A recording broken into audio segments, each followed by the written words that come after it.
urgent call to you and to me and to everyone who is called a Christian.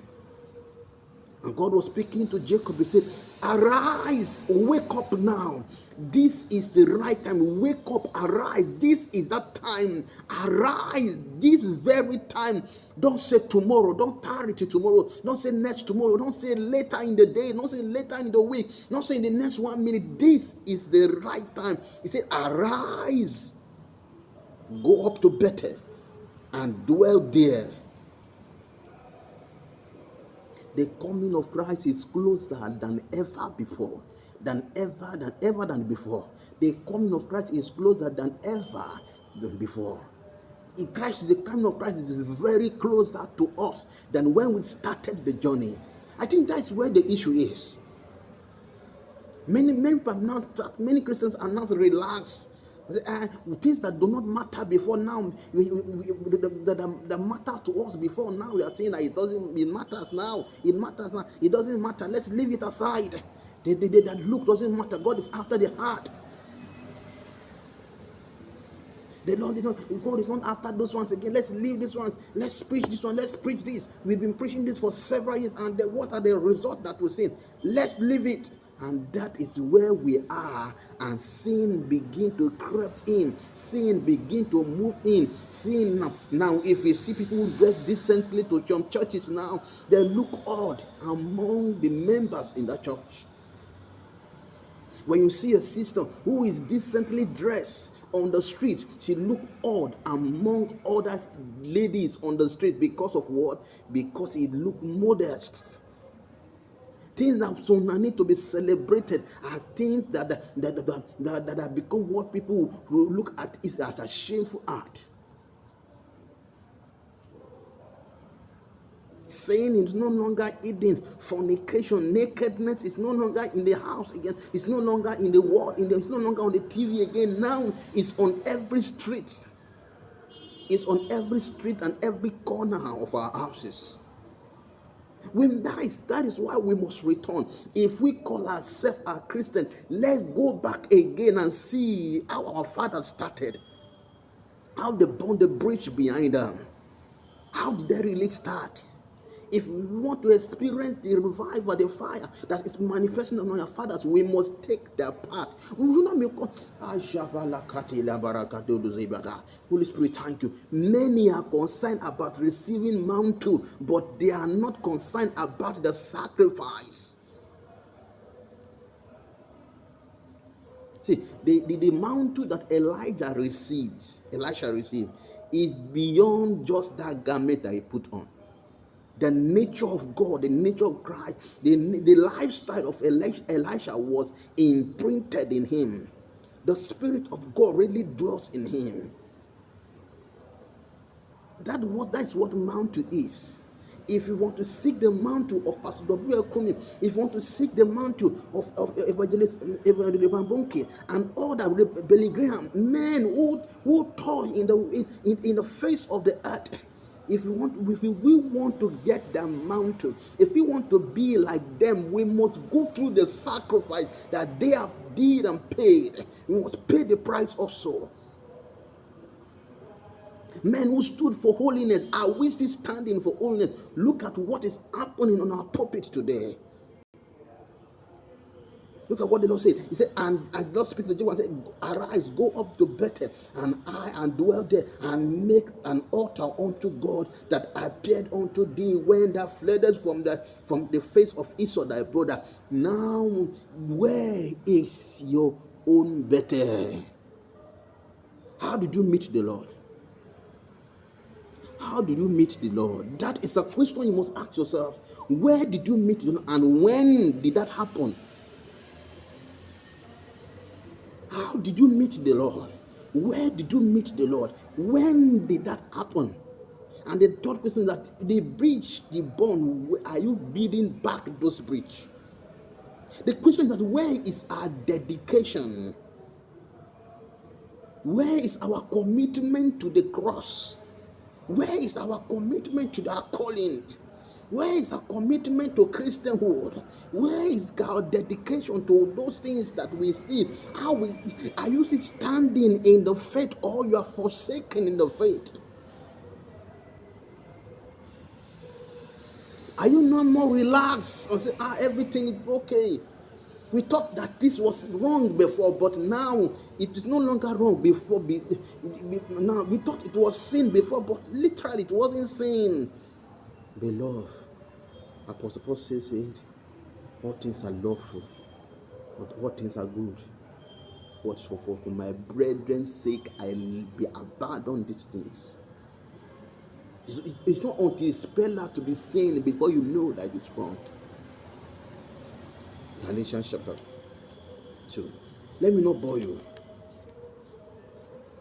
Galatians chapter 2.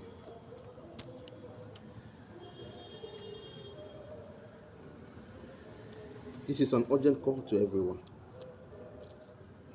It's an urgent call to you, and it's an urgent call to me that we must return. This is a call to return.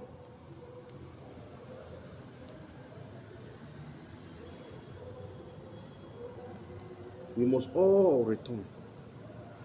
Galatians.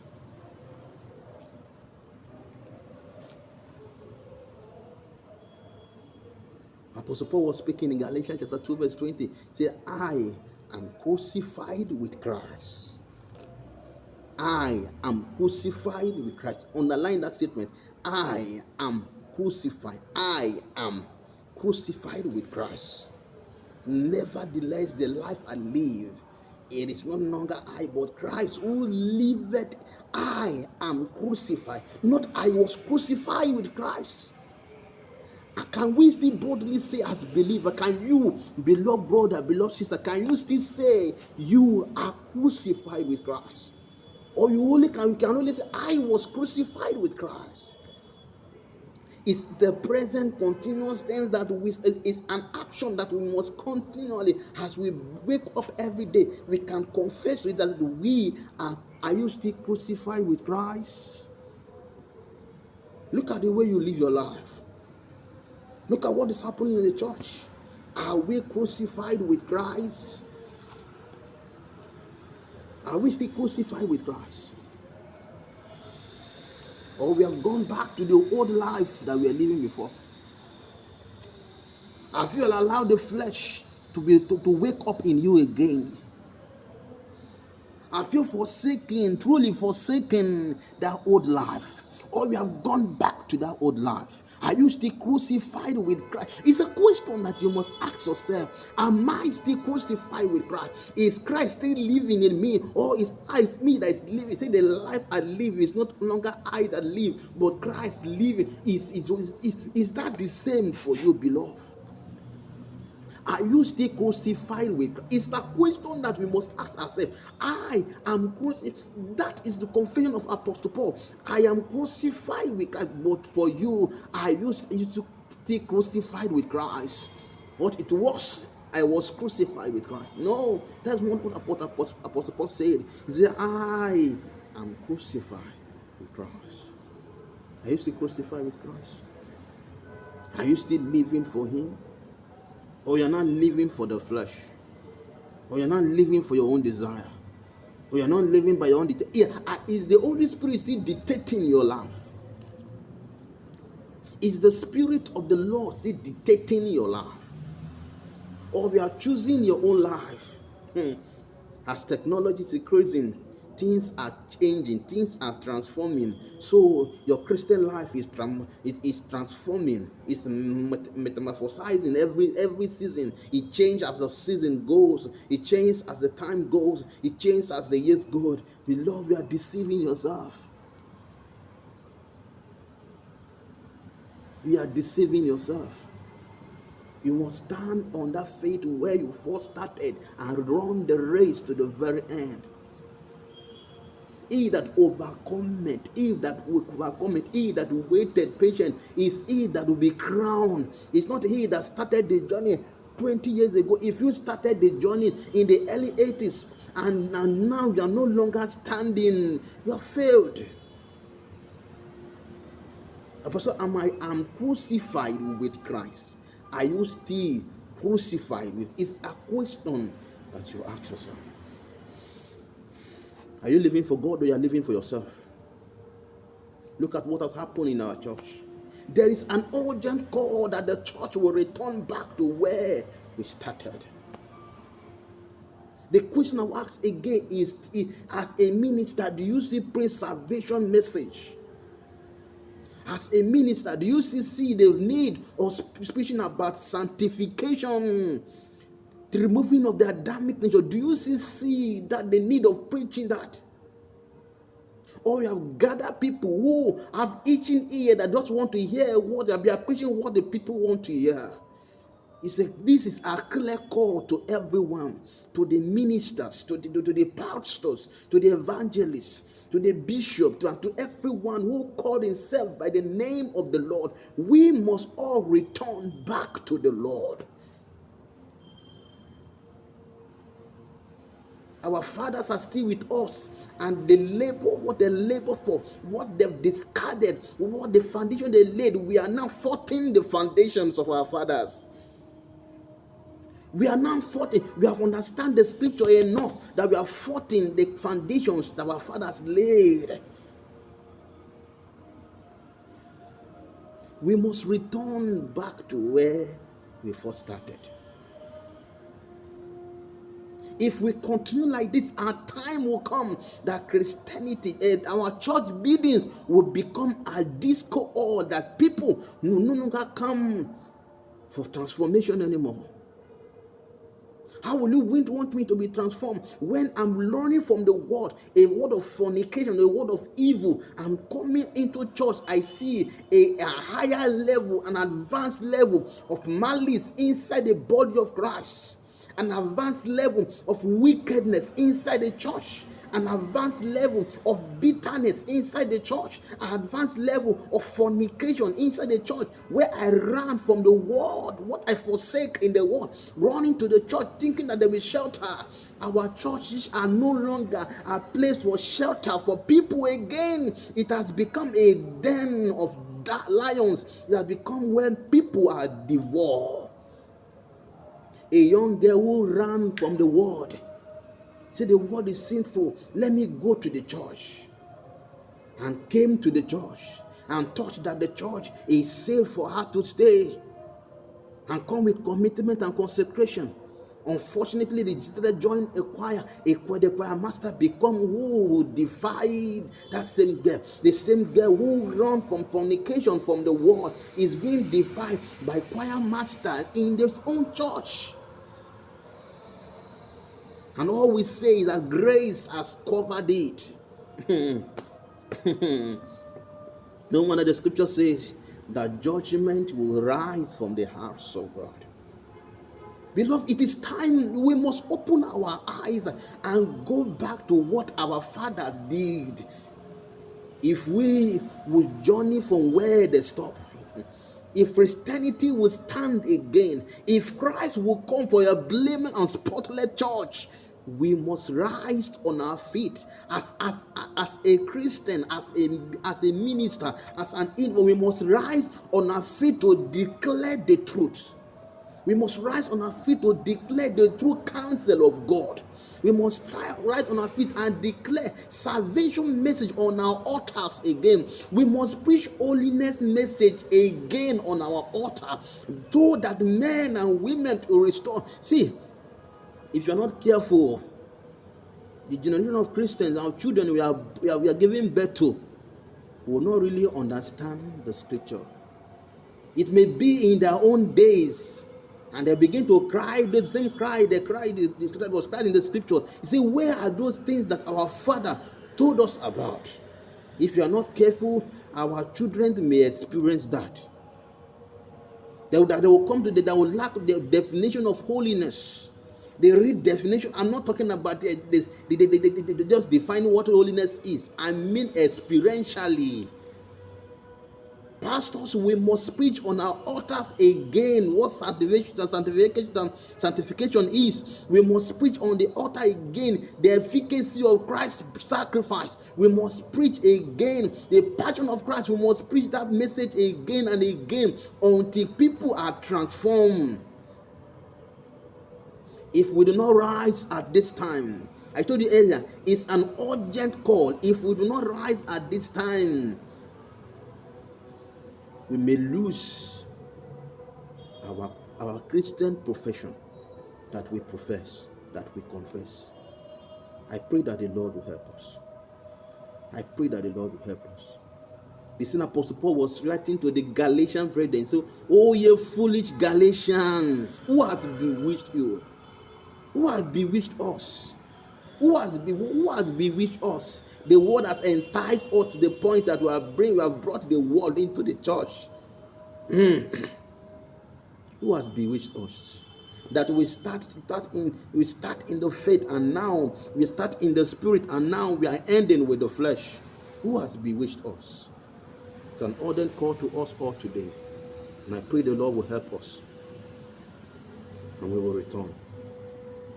The question this morning is, the question this hour, this moment is, have you been to Bethel? Have you ever met with the Lord? Have you ever met with the Lord? Where did you meet with the Lord? How did you meet with the Lord? When did you meet with the Lord? And are you still standing with the Lord? We are forsaking it. Are you building back the bridge that you burnt before? The songwriter said, "The cross before me, the word behind me." I wish he's singing that song. Did that song still ring in your ear? Did it still give you? Do you still have understanding of that song?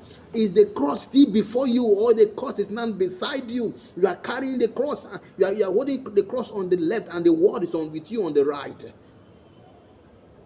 Is the cross still before you? And the question is the word still behind you? May the Lord help us, and the Lord grant us understanding of this word. Father, our God in heaven, we want to appreciate you. Our hearts are heavy.